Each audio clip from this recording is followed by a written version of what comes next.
गुजरात के अमरेली में चांदीपुरा वायरस के बढ़ते संक्रमण को ध्यान में रखते हुए अलग से वार्ड तैयार कर लिया गया है। गुजरात के अमरेली में चांदीपुरा वायरस को लेकर सिविल हॉस्पिटल को तैयार कर दिया गया है। यहाँ 30 बेड का आईसीयू और 100 बेड का अलग वार्ड तैयार कर दिया गया है। गुजरात के कई जिलों में चांदीपुरा वायरस फैल गया है और ऐसे में अमरेली में संक्रमण दर्ज होने से पहले ही सिविल हॉस्पिटल ने तैयारी कर ली है।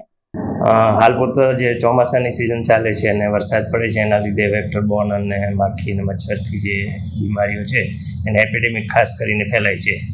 એમાં તાજેતરમાં ચાંદીપુરા વાયરસ નામનો જે મગજનો તાવ વાયરલ એન્કેફેલાઇટિસ કહે છે એ પણ ગુજરાતના ઘણા જિલ્લાઓમાં છે।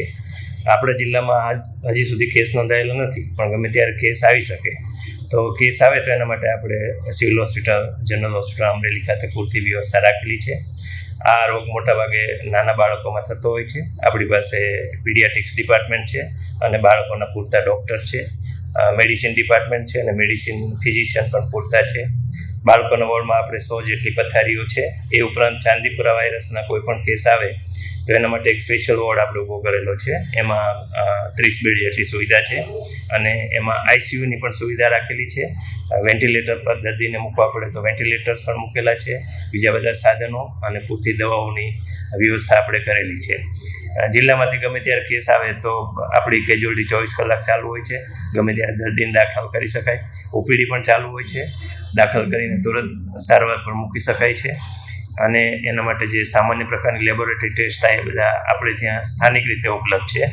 અને જે આ ચાંદીપુરા વાયરસનો સ્પેશિયલ ટેસ્ટ થાય એનું પુણે ખાતે મોકલવાનું હતું, પણ હવે ગાંધીનગર ખાતે પણ ટેસ્ટ થાય એટલે એના સેમ્પલ આપણે ગાંધીનગર ખાતે મોકલવાની વ્યવસ્થા કરેલી છે। અને આના માટે જિલ્લાના આરોગ્ય તંત્ર અને વહીવટી તંત્ર સાથે પણ જરૂરી મિટિંગો અને ગાંધીનગર આરોગ્ય ખાતામાંથી પણ પૂરતું માર્ગદર્શન આપવામાં આવેલું છે, ગાઈડલાઈન પણ આપેલી છે। એટલે આ માટે આપણે બધી તૈયારી રાખેલી છે। આપણે ત્યાં કેસ ગમે ત્યારે ચાંદીપુરાના આવે તો આપણે એને પૂરતી વ્યવસ્થા કરી અને સારવાર આપી શકીએ એમ છીએ।